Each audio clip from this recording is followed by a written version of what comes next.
नमस्कार, दिन भर की बड़ी खबरों में आपका स्वागत है। मैं हूं परवीन शेख। आज इस बुलेटिन में बात होगी गुजरात में कांग्रेस की जीत की राह को आसान करते मल्लिकार्जुन खड़गे की।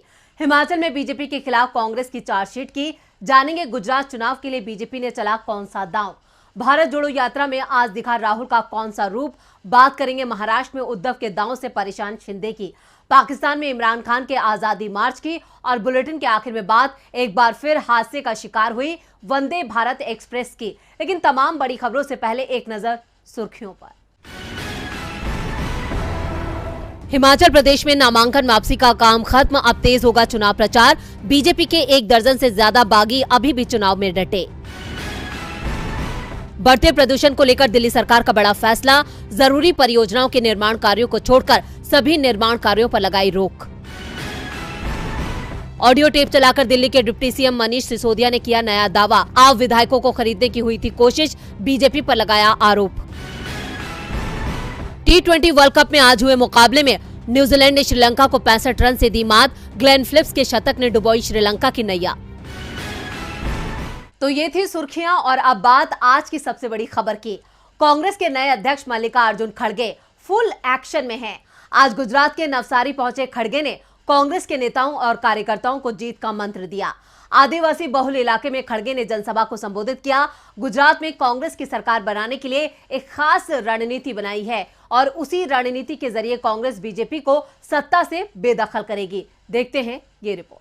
कांग्रेस की भारत जोड़ो यात्रा को आम जनता का भरपूर प्यार मिल रहा है। जिन राज्यों से यात्रा गुजर रही है वहां के लोग भारी संख्या में यात्रा में शामिल हो रहे हैं। वहीं सोशल मीडिया पर भी भारत जोड़ो यात्रा पूरी तरह छाई हुई है, जो इस बात का संकेत है कि यात्रा का प्रभाव पूरे देश पर पड़ रहा है। वहीं इस समय यात्रा तेलंगाना में है, जहाँ यात्रा को 4 दिन पूरे हो चुके हैं और चौथे दिन यात्रा की शुरुआत सुबह 6:30 बजे महबूब नगर कस्बे के धर्मपुर से हुई। आज भी राहुल के साथ कांग्रेस के कई नेताओं ने यात्रा में हिस्सा लिया। इसके साथ ही अभिनेत्री पूनम कौर और उस्मानिया विश्वविद्यालय के कई छात्र भी राहुल के साथ पद यात्रा में शामिल हुए। यात्रा के दौरान राहुल गांधी आम जनता से सीधा संपर्क साध रहे हैं। साथ ही इस दौरान लोगों को राहुल को जानने का मौका मिल रहा है और राहुल भी आम लोगों के साथ अच्छा समय व्यतीत कर रहे हैं। वहीं कांग्रेस के ट्विटर हैंडल से मिली जानकारी के मुताबिक आज राहुल गांधी ने शिक्षा क्षेत्र में हितधारकों के बीच बातचीत की और शुल्क प्रतिपूर्ति, शिक्षा की वित्त पोषण में कटौती, जातिगत भेदभाव और छात्राओं की स्थिति में सुधार के लिए किसी भी कार्रवाई की कमी से संबंधित मुद्दों पर चर्चा की।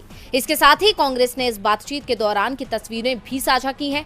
इसके अलावा राहुल गांधी ने अपने ट्विटर हैंडल पर आदिवासियों के लिए एक प्यारा संदेश भी लिखा था। उन्होंने लिखा था, हमारे आदिवासी हमारी कालातीत संस्कृतियों और विविधता के भंडार हैं। कोमू कोया आदिवासी नर्तकियों के साथ मैचिंग स्टेप्स का आनंद लिया। उनकी कला उनके मूल्यों को व्यक्त करती है, जिनसे हमें सीखना और संरक्षित करना चाहिए। बता दें कि कांग्रेस की भारत जोड़ो यात्रा तेलंगाना के 9 लोकसभा और 19 विधानसभा क्षेत्रों से गुजरते हुए कुल 375 किलोमीटर की दूरी तय करेगी, जिसके बाद 7 नवंबर को महाराष्ट्र में प्रवेश करेगी, जिसके लिए महाराष्ट्र में जोर शोर से तैयारियां शुरू हो गई हैं। इसके अलावा महाराष्ट्र पहुंचने से पहले 4 नवंबर को यात्रा 1 दिन का आराम करेगी।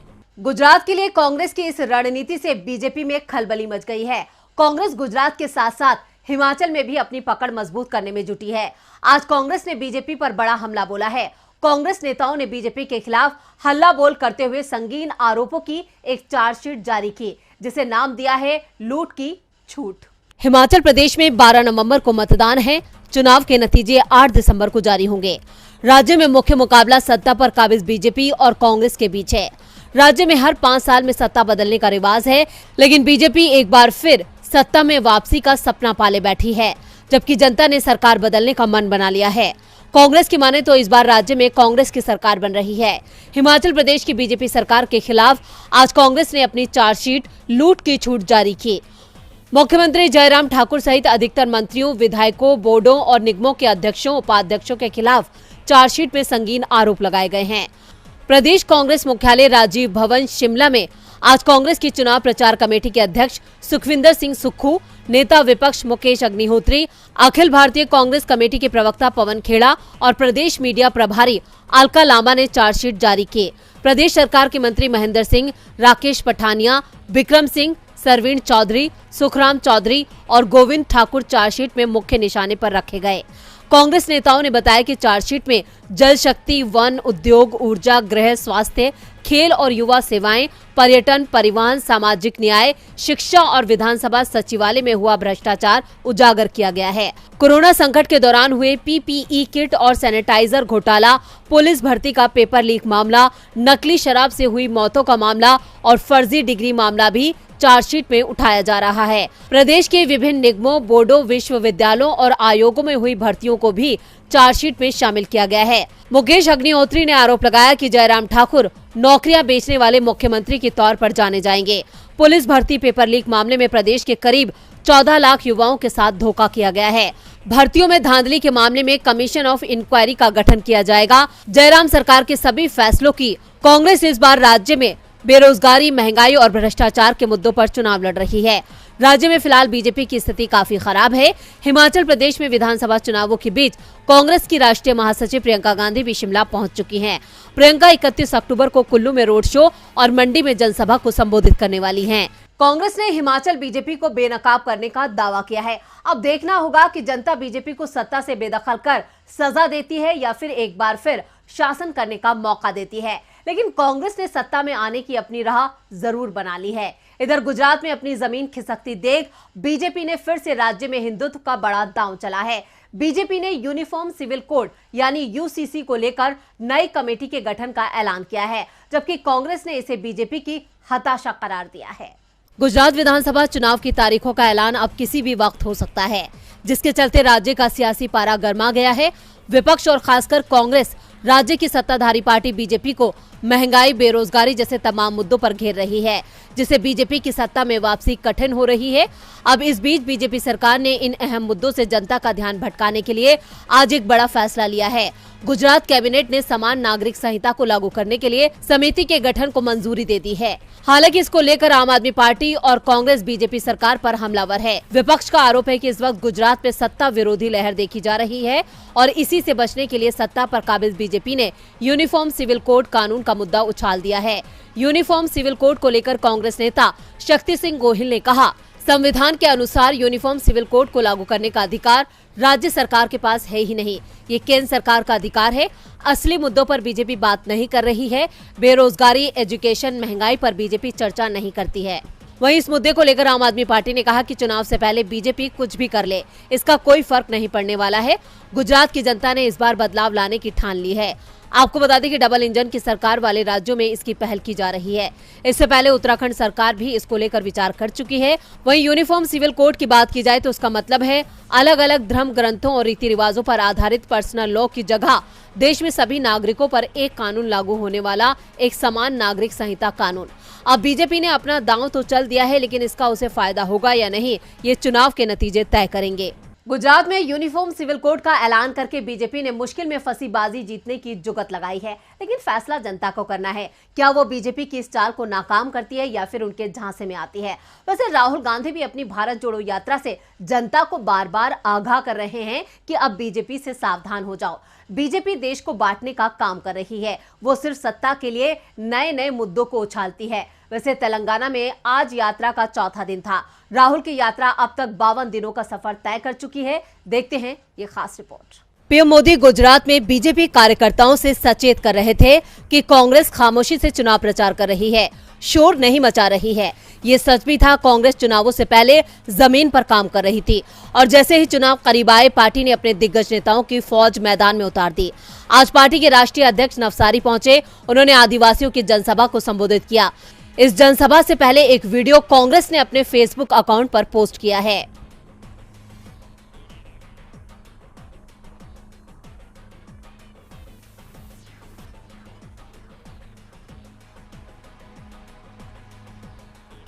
कुछ दिन पहले गुजरात में कांग्रेस विधायक अनंत पटेल की जान लेने की कोशिश हुई। बीजेपी को लगा था कि गुजरात का आदिवासी समुदाय चुप बैठ जाएगा, मगर आज नवसारी में जुटे स्वाभिमानी आदिवासी समाज ने बीजेपी को सीधा संदेश दे दिया है, आदिवासी झुकेगा नहीं, आदिवासी डरेगा नहीं।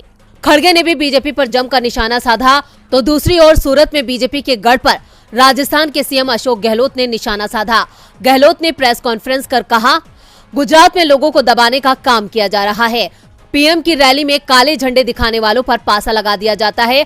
गुजरात में विरोध करना भी अपराध है। महंगाई और बेरोजगारी नई ऊंचाई पर, लेकिन उनके खिलाफ लिखने वालों को अपराधी माना जाता है, उन्हें जेल में डाल दिया जाता है। बीजेपी संविधान को नष्ट कर रही है, देश का लोकतंत्र मुश्किल में है।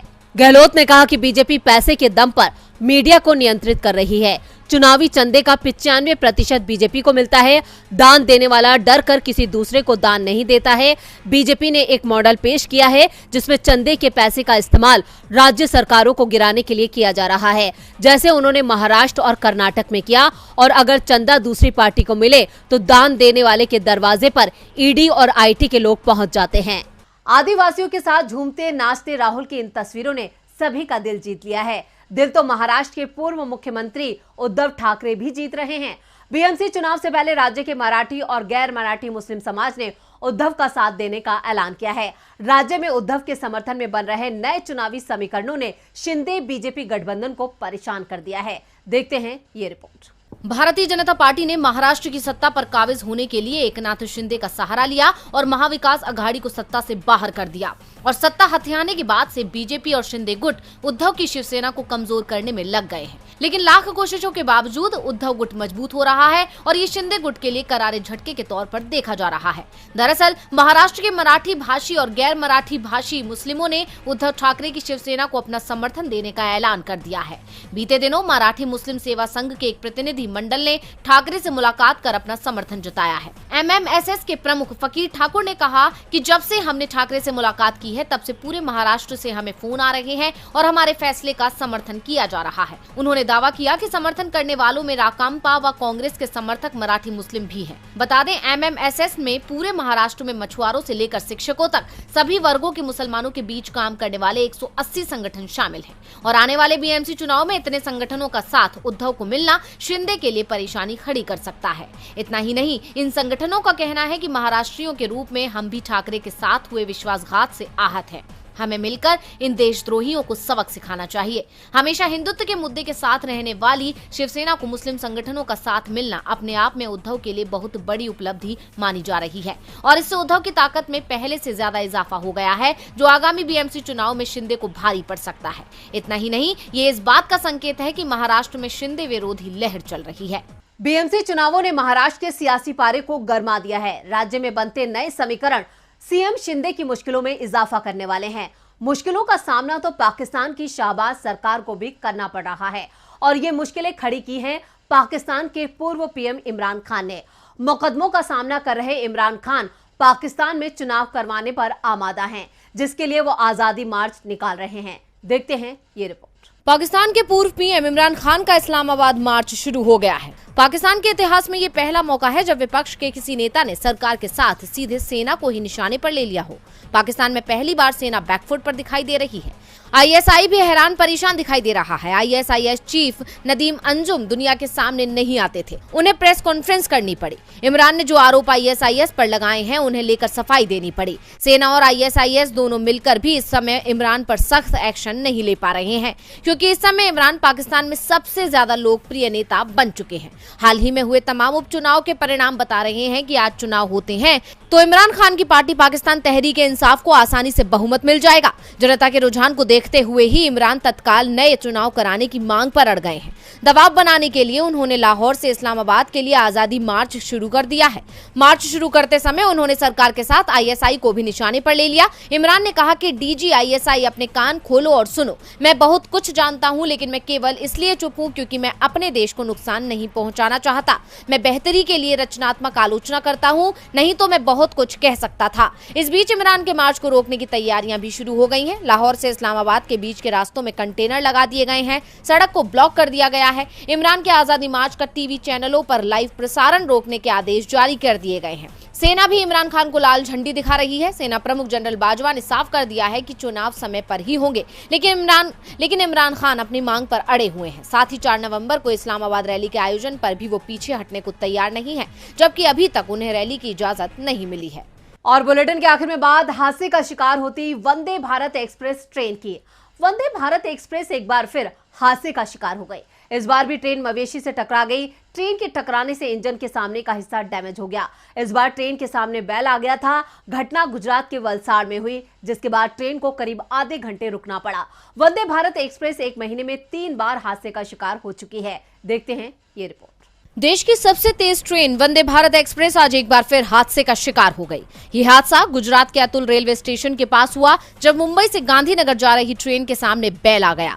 टक्कर से ट्रेन का आगे का हिस्सा टूट गया। हालांकि कुछ देर रुकने के बाद ट्रेन फिर रवाना कर दी गई। अक्टूबर में वंदे भारत अब तक 3 बार मवेशियों से टकरा चुकी है। ये हादसा आज सुबह 8:17 पर हुआ, जब वंदे भारत एक्सप्रेस वलसाड़ के अतुल रेलवे स्टेशन से गुजर रही थी। तभी उसके सामने एक बैल आ गया। उसके टकराने से ट्रेन का सामने का हिस्सा टूट गया। घटना के बाद ट्रेन करीब 26 मिनट तक स्टेशन पर खड़ी रही, जिसके बाद उसे रवाना किया गया। कुछ ही हफ्तों में वंदे भारत एक्सप्रेस 3वीं बार दुर्घटना का शिकार हुई है। बैल के टकराने से हाई स्पीड ट्रेन का अगला हिस्सा टूट गया। अधिकारियों के अनुसार ट्रेन आज मुंबई मध्य से गुजरात के गांधीनगर जा रही थी। घटना का वीडियो भी सामने आया है, जिसमें ट्रेन का अगला हिस्सा बुरी तरह क्षतिग्रस्त नजर आ रहा है। 22 दिन पहले 7 अक्टूबर को मुंबई सेंट्रल गांधीनगर वंदे भारत एक्सप्रेस मवेशी से टकराई थी। 6 अक्टूबर को भी Vande Bharat express train Ahmedabad railway station के पास भैंसों के झुंड से टकराई थी। इस हादसे में 4 भैंसों की भी जान चली गई थी, जिसमें वंदे भारत एक्सप्रेस ट्रेन का फ्रंट का हिस्सा टूट गया था। उस वक्त रेलवे सुरक्षा बल ने भैंसों के मालिक पर FIR दर्ज की थी। 8 अक्टूबर को दिल्ली से वाराणसी जा रही वंदे भारत एक्सप्रेस में अचानक खराबी आ गई थी। टेक्निकल फॉल्ट आने के बाद ट्रेन के पहिए जाम हो गए थे। तब ट्रेन करीब 5 घंटे खुर्जा स्टेशन पर रुकी रही। वंदे भारत एक्सप्रेस देश की सबसे तेज चलने वाली ट्रेन है, जिसको लेकर मोदी सरकार ने खूब सुर्खियां बटोरी थी। और अब हादसे को लेकर सरकार व्यवस्था पर सवाल खड़े हो रहे हैं। तो आज इस बुलेटिन में बस इतना ही। देखते रहिए DB लाइव। नमस्कार।